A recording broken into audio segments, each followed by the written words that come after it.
We are continuing our ever pressing need for thinking and praying and focusing on education here in the UK. And this week we are working in association with Lizzie from the Association of Christian Teachers. And we're thinking about education, everything from 0 to 18, nursery schools, primary schools, secondary schools, and beyond. The pupils, the parents, the staff, the supporters, everything to do with education is what we're considering. And we have another specialist coming your way very shortly. But firstly, let me hand over to Lizzie. Good morning, Lizzie. Hello, good morning, Andy. Great to be with you. And I'm loving this. I know when I first said to you, what do you think? You said, oh, this would be interesting. So, it's great that we can actually get a focus a little bit more specific because we're actually saying, well, it's primary school or secondary, what have you. It's nice that we can have something at the end to pray for. It sure is. And we all know that there is power in prayer. And the better informed we are, the more we can pray intelligently, as it were. To that. So, yeah. So would you like to introduce our guest for this morning? Absolutely. So we're being joined by Ron Skelton, who in the Christian education world is a bit of a hero, is a bit of a is a great encouragement and inspiration.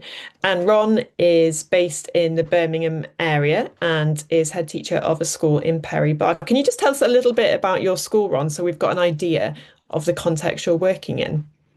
Yes, well, it's lovely to be here. Thank you for inviting me on the show, Andy and Lizzie. And it's always great to be able to talk a little bit about head teachers love talking about their own schools. So I'll try and keep it as brief as I can, because we love our students, we love our community, and we want our children to do really well, but also we want our staff to do well as well. And I think that's really important. So we're the closest landmark to Broadway is Aston Villa Football Club. And if you were watching Aston Villa last night, then commiserations. But anyway, it's very close to Aston Villa Football Club.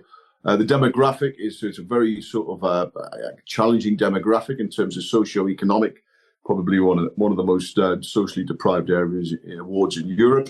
But I would say it's culturally rich, and we have a hugely, broad and diverse range of students coming from every area of the globe, and that adds to a richness of faith, adds to a richness of culture, and adds to a richness of education, to draw out of when you're in the classroom.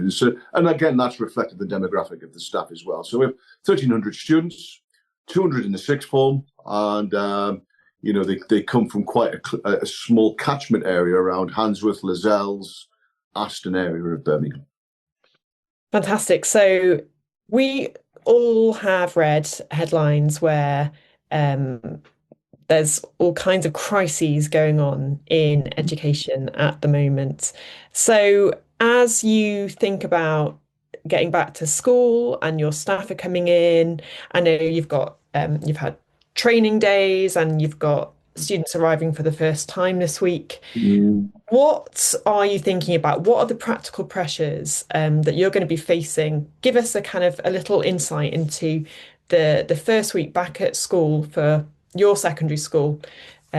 What things are going to be challenging, but also what things are just going to be happening around the site? Well, I've just been speaking to the staff at the school. We've got 120 staff, and we've got a training day, as Lizzie said. And whilst we've looked at the exam performance of students and said, well done, that's great, the GCSEs have stacked up well, and the A-levels have done very well. We've got to realise that actually, within the demographic of and the challenge that we have of students coming back, many students will have been out of the school system now for 6 weeks, although we have been working very closely with certain students that are very challenging over the summer period. We've been intervening with students over the summer period. We don't just let them go. I think it's really, there's maybe significant safeguarding issues. There's quite a high level of sort of criminality in the area, drugs, gangs. You can imagine 6 weeks on the streets for some students, and bring them back into a school system, and getting them back involved with the culture and the ethos of the school. And so I think the biggest challenge Bridget Phillipson actually mentioned this, narrated this in the Times, actually, that she says on the average school in the UK, every lesson, a quarter of it is spent on teachers managing behaviour.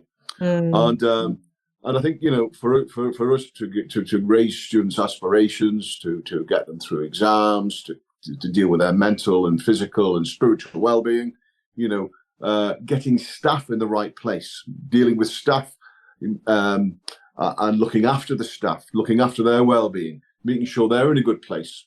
Because, you can only love someone as much as you love yourself. And if staff are loving themselves and are looking after themselves, then they're a good place to help the students. So, again, that's been a focus of what we've been doing this morning. And I think that's really important. So, how are we? And as a Christian, we know that we're broken and that we are in need of help and in need of assistance, and in need of the Lord. And, we're guided by the Lord. But for others that maybe not of the Christian faith, we need to recognize that we do have flaws, we do need help, and then we do need that support as well. And we need to get ourselves in a good place. So when it comes to a dark, dreary morning and in November, and you're dealing with a difficult group of students, maybe neurodivergent students, how do you, place yourself in that position in order to deal with them? And of course, you'll do that by improving your own CPD, improving your own expertise, but also that underlying compassion, that underlying love for the students, I think is so important. I think it's great. I mean, I'm really encouraged that you are seeking to build up your staff at the start of term, that you're aware that they are holistic beings and ultimately they are made in the image of God, and that's just so valuable. And I know that you have many staff who really appreciate that, and I've been in your school quite a few times. Just wondering, so you're talking about your context, and obviously this is different in other schools, other secondary schools. We're thinking about secondary today, but you say you come from quite a diverse, or the school is in quite a diverse catchment area. I know there's a lot of Muslim families whose children would be going to your school. What opportunities do you see for the Christian message to be spoken about and to be lived out in that kind of context? Are there still opportunities in schools? Absolutely. And, we've got to remember that the law is on our side. So, we start off this morning by sharing our school development plan, which, the first thing that we should be doing around the curriculum is what? Developing the spiritual dimension of the students. How often is that happening? There should be an active, collective act of worship, a daily act of collective worship, and again, focused on the person of Christ. So that's what the law states. How that manifests itself, of course, in a diverse community is, is already, having that can become very sterile and the law. However, underpinning that, of course, is our love for the community and our love for all students. As Lizzie's already said, we believe that all students, all students and all staff are created in the image of God. And, so we believe that love, loving our students, and it was Martin Luther, I think, you said, we've got to go on beyond tolerance. We've got to go on just being friendly and, but love underpins that. And that sort of deep love, that, that sacrificial love in some ways, where you're going beyond for your staff and for the students, I think is so important. And I think we got to remember as well that, we do, parents send their children to the school. There's a covenant between the parents and the school, and they put us into a local parentis, and that covenant is that we become the parents of the children, local parentis, but there is a covenant that they think that they've sent our children to the school, so therefore we need to be dealing with them as if they're our own children, and that's all of them, whatever their background, whatever their orientation, whatever their faith. They're all equally loved. Absolutely. And this week we were hearing from Bridget Phillipson about the issue of attendance. And I think that's a particular issue at secondary level. I know it does impact primary as well. But would you agree? Would you say that the start of term is a real critical moment for attendance? And what do you try to do to kind of combat the impact of students missing any time, but particularly those first few days and weeks of school? Yeah. Well, I've said for a long time, Lizzie, that our number one priority at Broadway is attendance. It's our number one priority. As such, we've invested a lot in it. And our attendance actually is way above the national average. And our children enjoy coming to school and attend. I think that is important. And against the national picture and against the local picture, attendance continues to be a huge issue. And I think it's for a number of reasons. But I think getting children into school and in front of the classroom, in front of the teachers, and so that they're enjoying their learning. They enjoy coming to school. There's an intrinsic want to come to school. Ideally, we want to see our children skipping along the road, wanting to come to school, can't wait for the first lesson, whatever that may be. And I think schools have got to recognise that actually we've got to create that culture, that joy of learning and that love of learning, that engagement, and the curriculum and the extracurricular. And we have our own outdoor centre, we have our own farm, and all of those things, and a wealth of arts that have been in that maybe have fallen away from the curriculum, and the music and the sport, all of these things. And I think we talked about holistic development of child rather than just the academic sort of discipline. And again, that against reduced budgets is a challenge, but making that extra effort, working closely with the parents, working with the community, and doing all we can to ensure that all students attend as much as they can. And when they don't, we then go out to the homes, and we'll go out and collect them and bring them in if necessary. So as a result, our attendance is very good, but it is a huge problem across the piece in terms of education generally. Absolutely. And I know, Ron, that you've done an immense amount of work, possibly more than most head teachers in really building up those relationships with the local community. And I really want to honour you for that, and your Christian witness for that as well.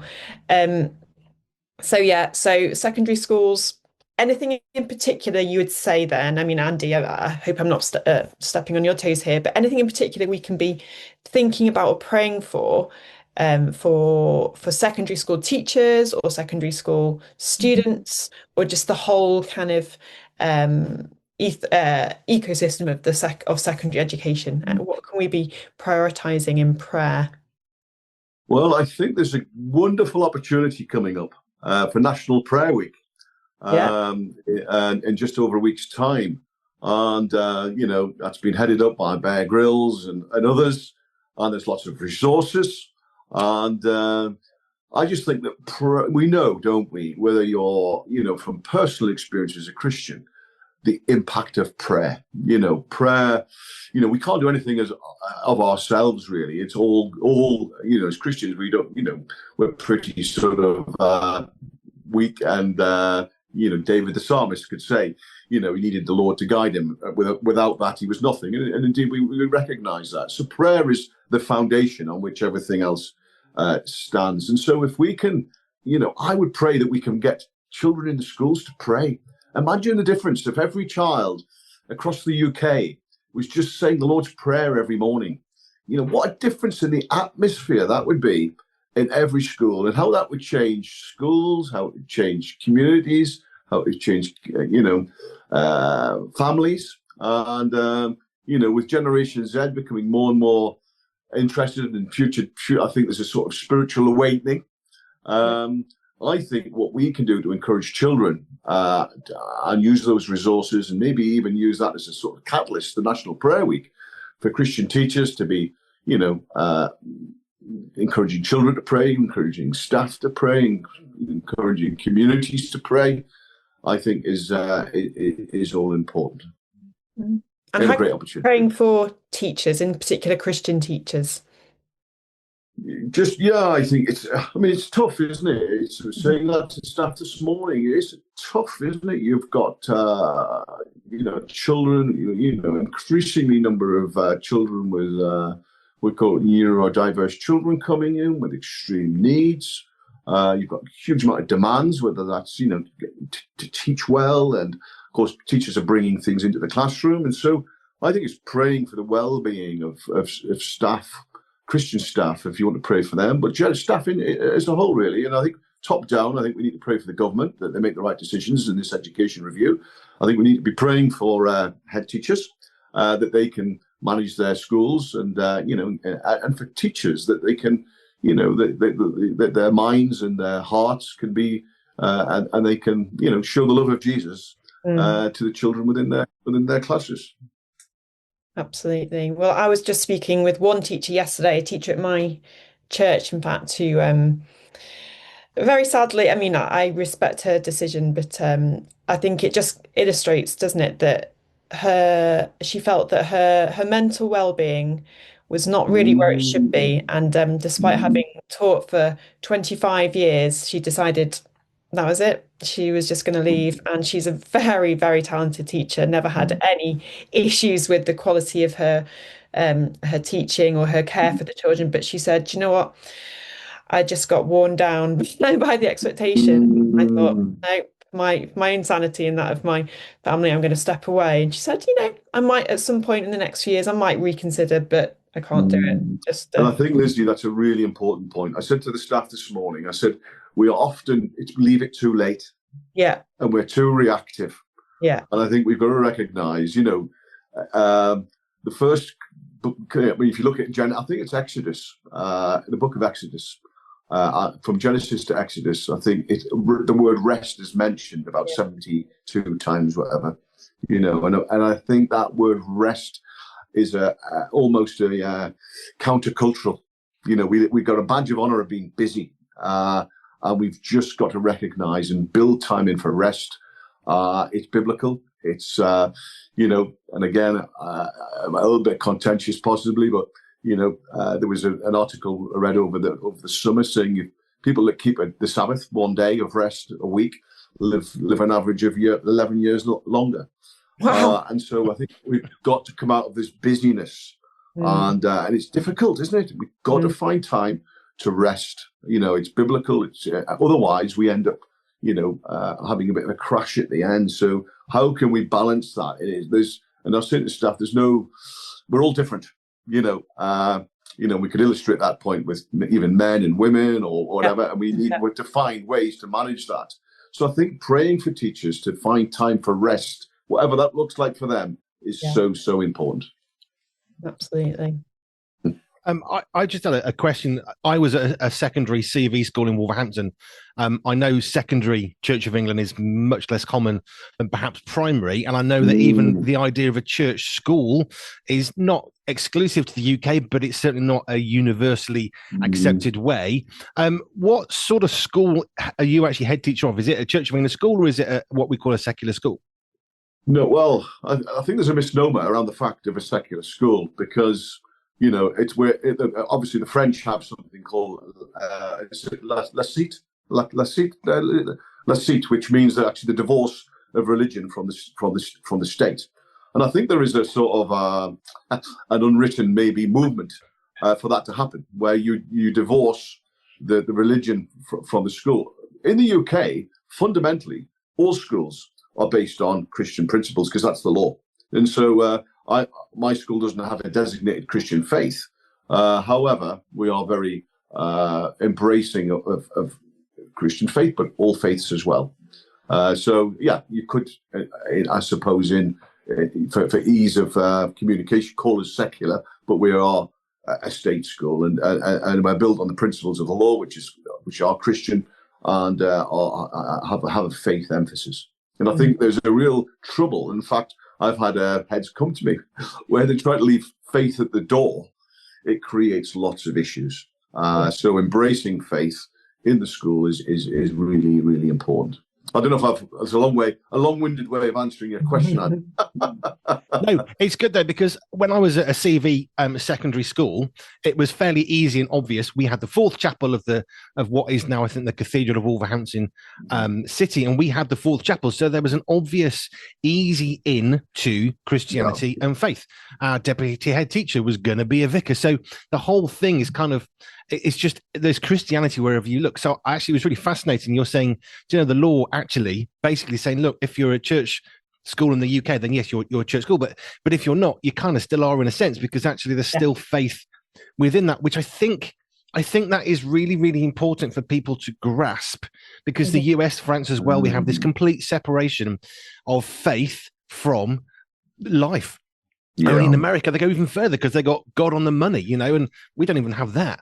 But actually, we have got faith more intertwined. So I think it's interesting. And it sort of leads on quite nicely to another question, which Lizzie kind of asked, but I want to ask it in a slightly different context. But how easy is it? Because we're trying to encourage people here. How do you find being a Christian in an environment where perhaps not everybody is?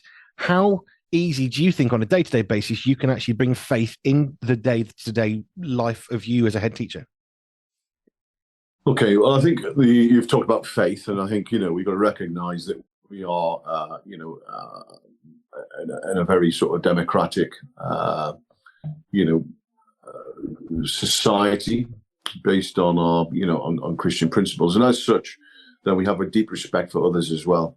And it's a great privilege for me to be able to go and to speak in the mosques and to talk in there. We allow our students who are Muslim the freedom and staff to pray. So you'll see them praying on Friday. We encourage debate and discussion because I think that, again, if you leave faith at the door, then who's going to be teaching the students, and how are they going to understand about their own faith, whether that's Christian or Muslim or Judaism or Sikhism or whatever.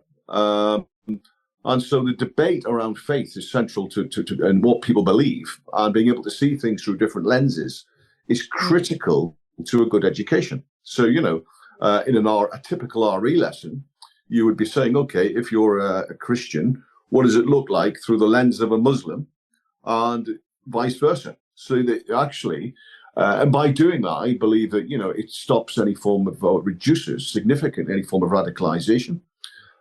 It encourages the discussion around faith, that, okay, so you might have a Christian in the classroom. Yep. Okay. And a Muslim. Okay. How do they see God? And of course, the oneness of God, as in Islam, as opposed to the Trinitarian God in Christianity. And there would be a debate and a discussion around that. And that would be healthy, because actually, if you come through at GCSE, that would then be examined. And so I think it isn't forced. It isn't, proselytized as such, but we are very open about it and discuss it. And the children, we don't need to sort of, the children bring it in with them. So there's a number of Christian students, and they have their own services and choir and Christian unions as well. And the Christian staff will involve themselves in that. And there's a Christian staff prayer meeting. And there'll be various services that, at the end of term, which are Christian in nature. And we also link very closely with the local churches. So we'll bring them in as well, with their pastors. And so we're serving the needs of the spiritual needs of the children in the community, linking in with the churches and giving them a conduit for their faith as part of their education. On the same hand, on the same side, we're working with the local mosques, and I've got a fabulous relationship with the imams there, although we have come from a different, background and lived theologically different significantly. We can still love them and serve them. And as I go back to, we're in local parentis of their children, and that makes it, we're having a covenant relationship with them.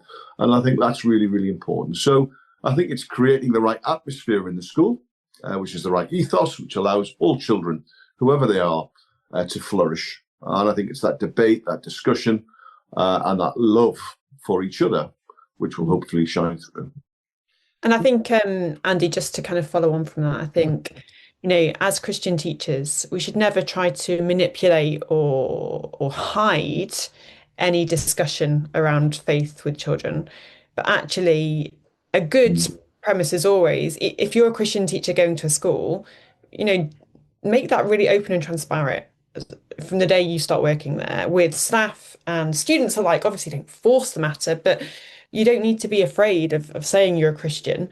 Doesn't mean that you have to elbow something into every single lesson, but then you've also got the law on your side, as Ron said. We are to have a daily active collective worship, which is in the main Christian, and that's in every school.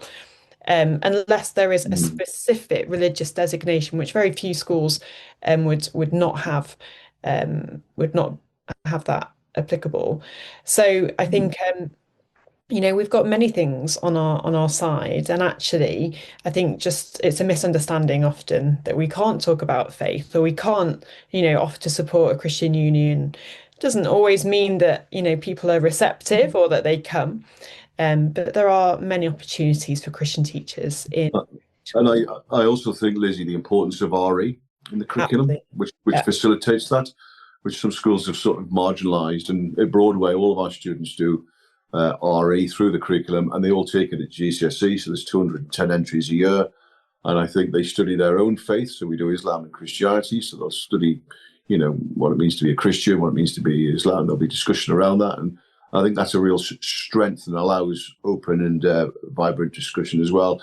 And even in the staff meetings, you might get a member of staff saying, look, this is from an Islamic point of view. And so, for example, this morning they were talking about, some Muslim children will come in and say, there's a sort of a mindset that we would say, inshallah, God willing, I will do well in my exams. Whereas I would say, well, actually, from a Christian point of view, I often say Deo volante, God willing, I will do well in my exams. However, we say the children can't just say, inshallah, I'm going to do well in my exams. You've got to put the effort in.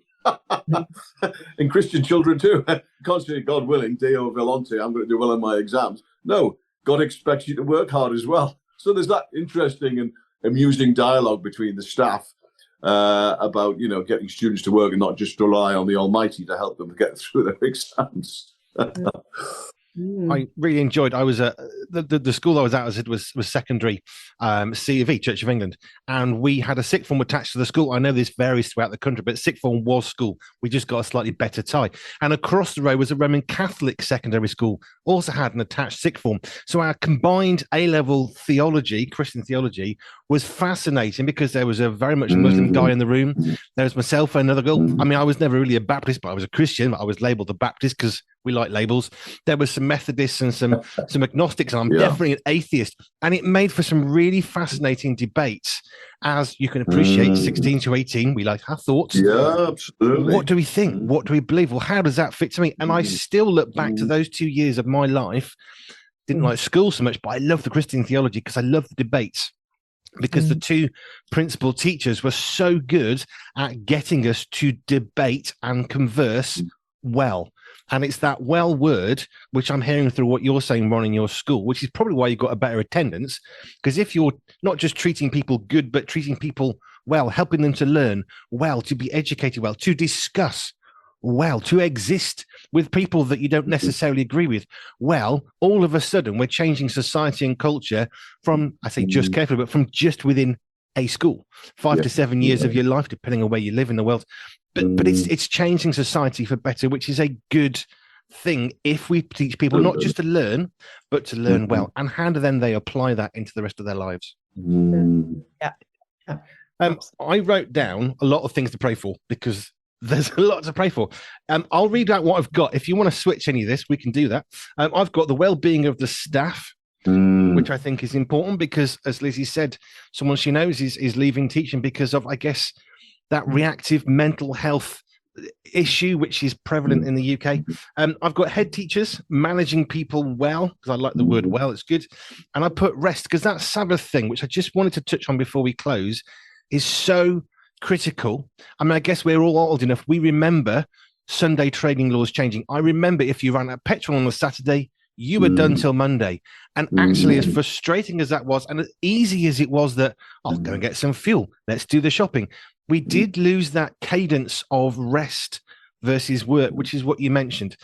Just simply as you can, how can people preparing for secondary education? I guess people have gone back to school now, but how would you suggest people work with trying to build in rest naturally, not just into their day, but into a weekly cycle where Facebook doesn't rest, where Amazon same day 1 hour delivery doesn't rest? How would you encourage people or help people to find that cadence of rest? Well, as you said, Andy, it's so important, isn't it? And I think, it's the blueprint which is set out from the beginning of time in Genesis about, 6 days, and the seventh day God rested. Now, God's got to rest, and we're made in his image. We have to rest. Otherwise, it goes horribly wrong. And, you can probably, better than I can, talk about times in, I think, the French trying to go and do a 10-day week or something, and it was disastrous. I think the biblical principle is the best one to follow, which is simply, try as best you can within the family circumstances to find some time on a Sunday, or from a Christian perspective, that is, to rest. That means turning your phone off, not working, take some time out, and again, if you're busy in the church, you need to find another time to do that as well, because, if we're not rested, and I think this is really important, the body can't operate. You can't teach children, and they will not receive anything if they're stressed. And staff can't learn and develop if they're stressed too. So we need to somehow go back to basics. And, I would advocate strongly, not just for longevity, but for mental well-being, that you take 1 day out a week. And, we go back to biblical principles of just adhering in some way, as far as we can, as far as practical, to the Sabbath. Ron, thank you. It's been a pleasure to learn more about what you're doing in your school. I do know West Brom pretty well in Birmingham, having delivered around there for many years. I know some of the challenges of which you speak, and it's great to hear a positive head teacher. I've known quite a few over the years, and they always like the fact that they have every head teacher I've met, and I worked in schools for a while, they have such a passion for the staff. And I love that, because you know what? They're people too. And we forget, it's just a teacher. Well, no, that's a mum, that's a dad, that's a brother, that's a sister trying to do a job, something that's developed. It's not what they learned. When my kids were at primary school, we were taught some, and the teacher said, I don't know what I'm teaching. I've just finished university, and they've changed it. So they're under duress as well, trying to keep up with changes in society. So it's really encouraging to me personally to know that we've got someone like you, not just caring about the school or the pupils, but actually the pupils and the staff who have to coexist well within the community. So Ron, thank you. And Lizzie, thank you too for what we did. I'm loving this week. I love the fact we're bringing a focus of prayer into education in the UK, because you know what? There are Christians everywhere. Not be afraid, threatening one, but there are Christians everywhere. And that's really exciting and really encouraging. Now, wherever you look within society, specifically within education, which is this week's focus, we've got Christians in primary schools and nurseries and head teachers and teachers and support staff. And there are Christians everywhere making an impact in their local culture in a school, which then spills out to the culture around them. And every day is a learning day. I've learned something today. I did not have your perspective, Ron, of the law and schools. So thank you for teaching me more on that. It's good. Thank you very much, Andy. Thank you very much, Lizzie. It's been a privilege and a pleasure. Thank you. Great to see you.